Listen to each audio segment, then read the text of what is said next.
The order came at 6:30, when the light across the courtyard had thickened into the color of old gold, and Daniel Hartley would remember for the rest of his life that the guardsman did not so much as blink.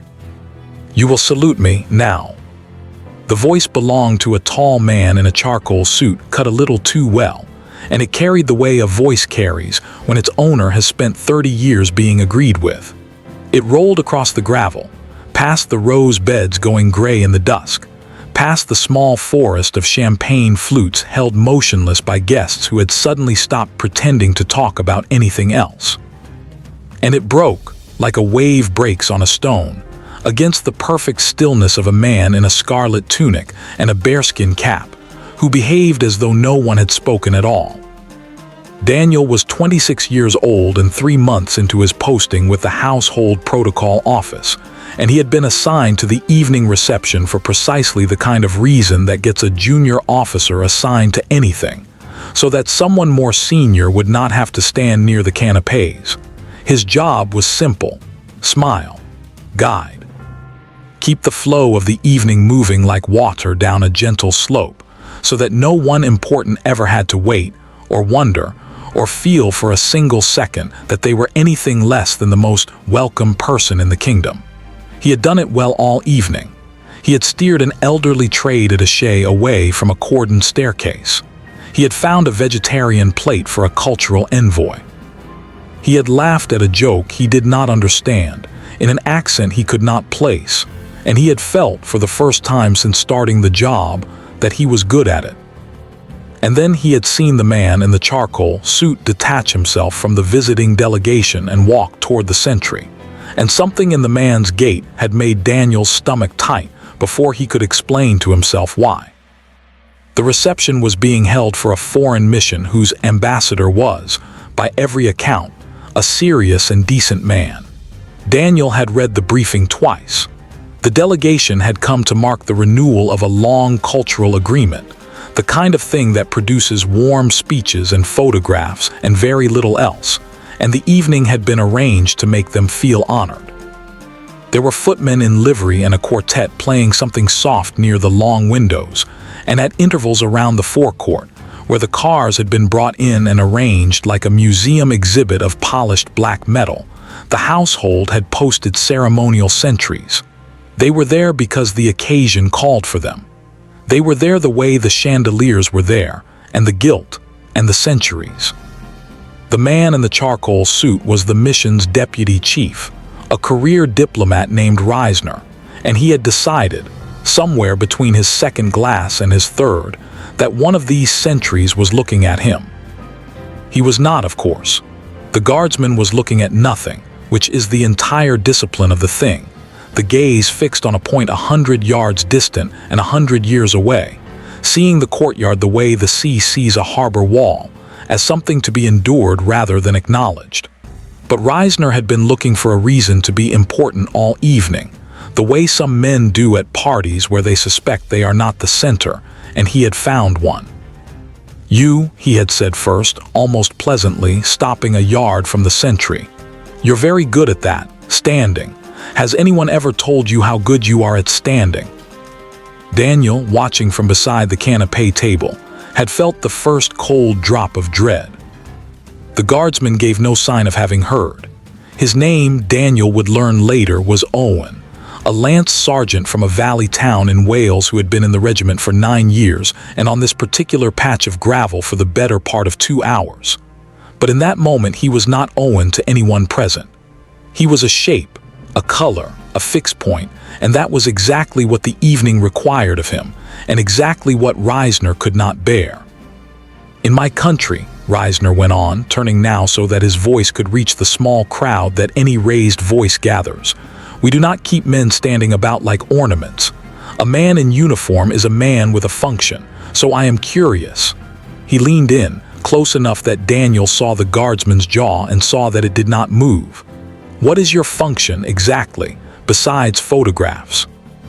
A few people laughed, the nervous, hopeful laugh of guests who want a tense thing to turn out to be a joke. Daniel set down his glass and began to move, threading between the cars, his mind racing through the small phrasebook of de-escalation they had drilled into him. "Sir, might I show you the most wonderful view of the long gallery? Sir, the ambassador was asking after you. Sir, the cars are being repositioned. May I guide you back?" Anything to put a body and a sentence between this man and the immovable scarlet wall he had decided to break himself against. He was too slow. By the time he reached them, Reisner had escalated in the particular way that men of his kind escalate, not with violence but with the slow, sure pressure of someone who has never once been told no, and has come to mistake that silence for proof of his own greatness.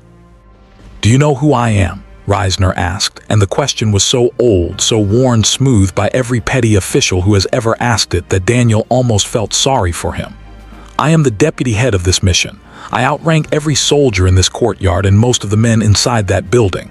Where I come from, a junior man acknowledges a senior man. It is courtesy. It is civilization."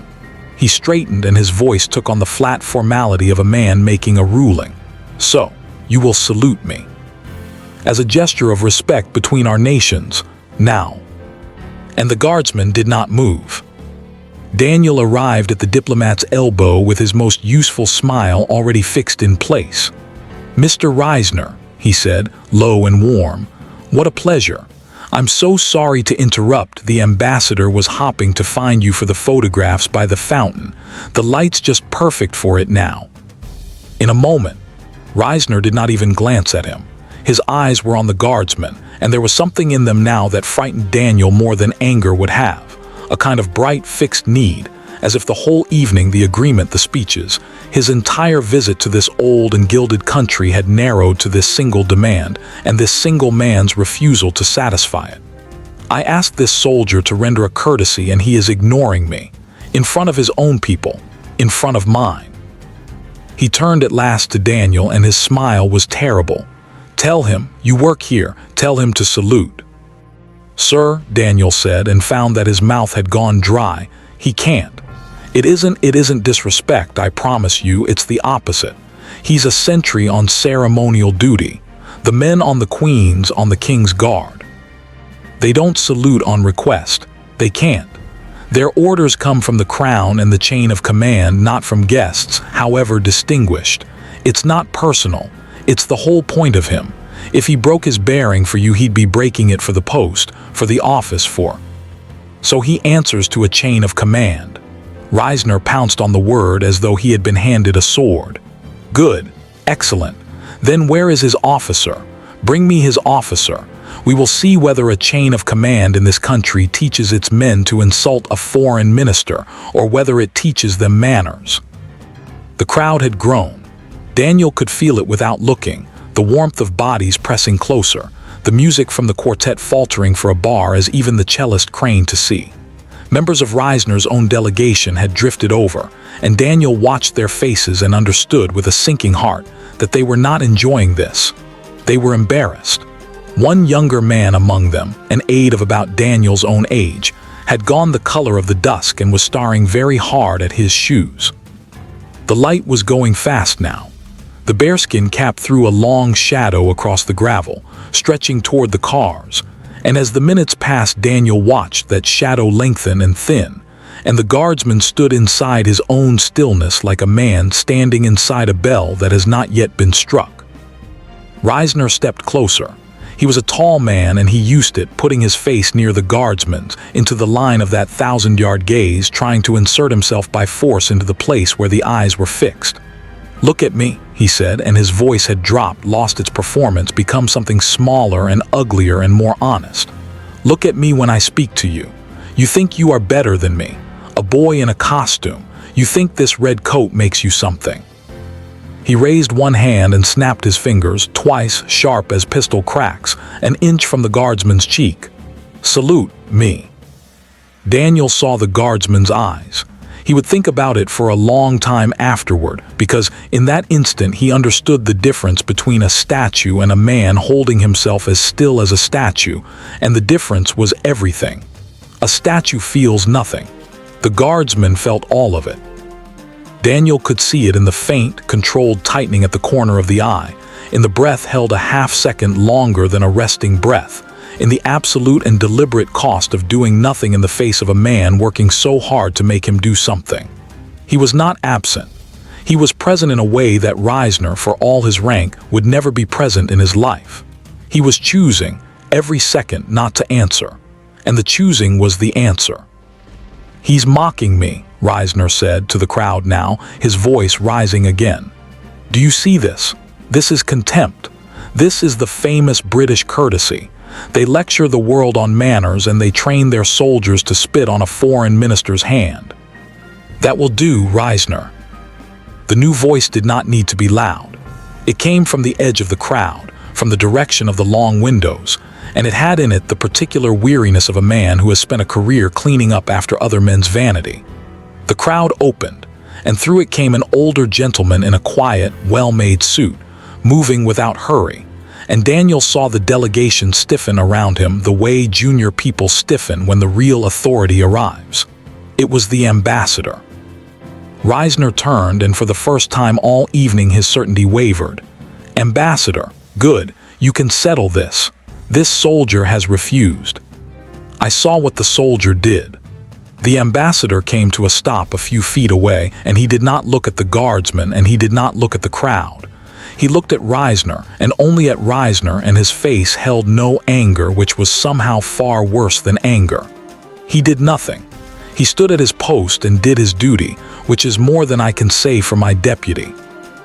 The silence that fell then was a different kind of silence from the guardsmen's. The guardsmen's silence was full, deliberate, chosen. This one was the silence of 40 people not breathing.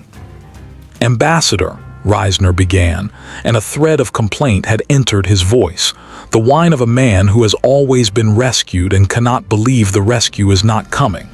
"He insulted me. He insulted the mission. As a senior officer of this delegation, I have every right." "You have no right." The ambassador's voice stayed level, and somehow the levelness was what made the courtyard flinch. "You have no right to address a sentry.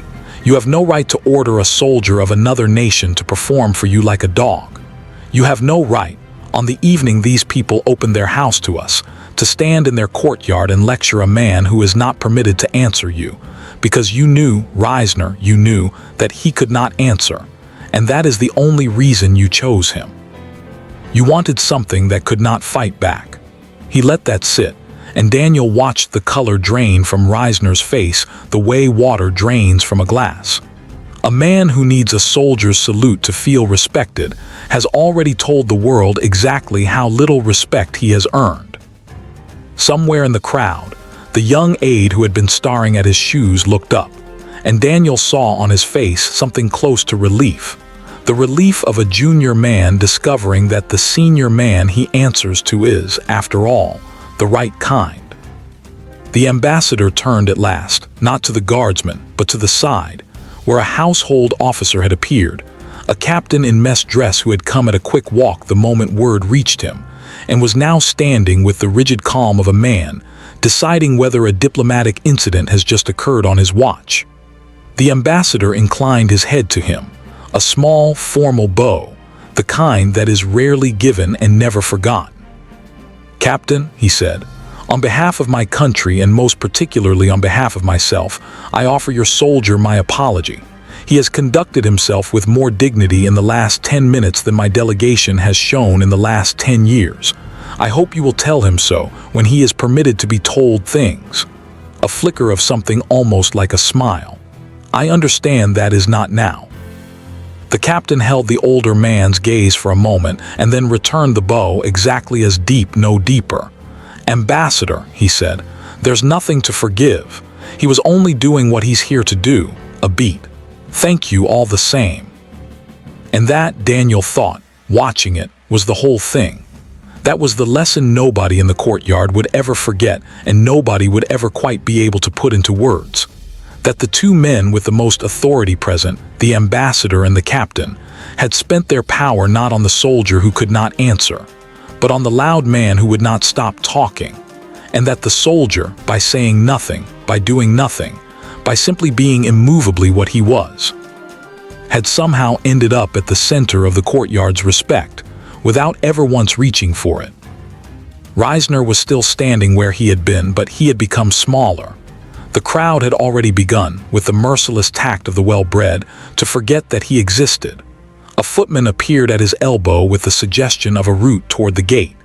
His own delegation had turned, almost as one, back toward the lit windows and the music, and not one of them looked at him as they went. He had wanted to be acknowledged, and now, in the most complete way imaginable, he was not. He left without another word, which was the first sensible thing he had done all evening. The reception folded itself back together the way these things do, the music resuming, the champagne lifting, the murmur of 100 conversations rising again into the dark like a tide coming back in.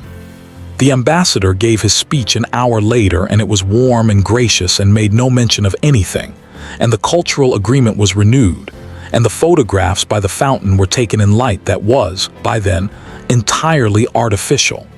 By every official measure, nothing had happened.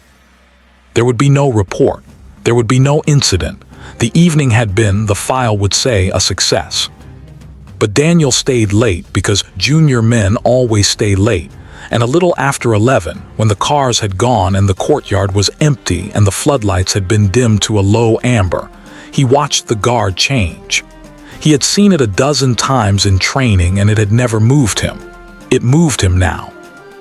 The relief came, the boots, the drill, the murmured words too quiet to hear, and the guardsman who had stood through all of it stepped down at last from his post and became, in the space of a single pace, a man again. His shoulders dropped a fraction. He flexed one gloved hand. He was, Daniel saw, exhausted in the particular way of a person who has spent hours holding something heavy that no one else could see. Daniel did not know what made him do it. He was off duty himself by then, his lanyard in his pocket, and the rules about speaking to the guards were not the rules they had been an hour before. He crossed the gravel as the small column formed up to march off, and he caught the guardsman's eye for half a second. Owen's eye. He would think of it as afterward, and he said the only thing that seemed worth saying. That, he said, was the most impressive thing I've ever seen a man not do. For one moment the discipline held, out of habit, out of 9 years of training, and the guardsman looked at him with the same fixed nothing he had given the diplomat. And then, because he was a man and not a statue, and because the post was behind him and the night was his own, the corner of his mouth moved. It was not a smile exactly. It was the ghost of one, the smallest possible acknowledgement, given freely to a tired young man on an empty courtyard at the end of a long night. The very thing that a foreign minister had spent an hour, and his entire dignity trying to command, offered now in an instant to someone who had not asked for it at all. Then he turned and squared his shoulders and marched away into the dark with the others, his boots ringing on the stone, and Daniel stood alone in the amber light and understood something he would carry with him through every year of the long career still ahead. The man who demands respect has already confessed that he has none, and the man who can stand perfectly still while the whole world tries to move him, who can be insulted and crowded and mocked and snapped at like an animal, and answer all of it with nothing but the quiet, total refusal to perform, that man does not need a salute from anyone. He is the salute. He has been, the whole time, the only thing in the courtyard worth standing up for.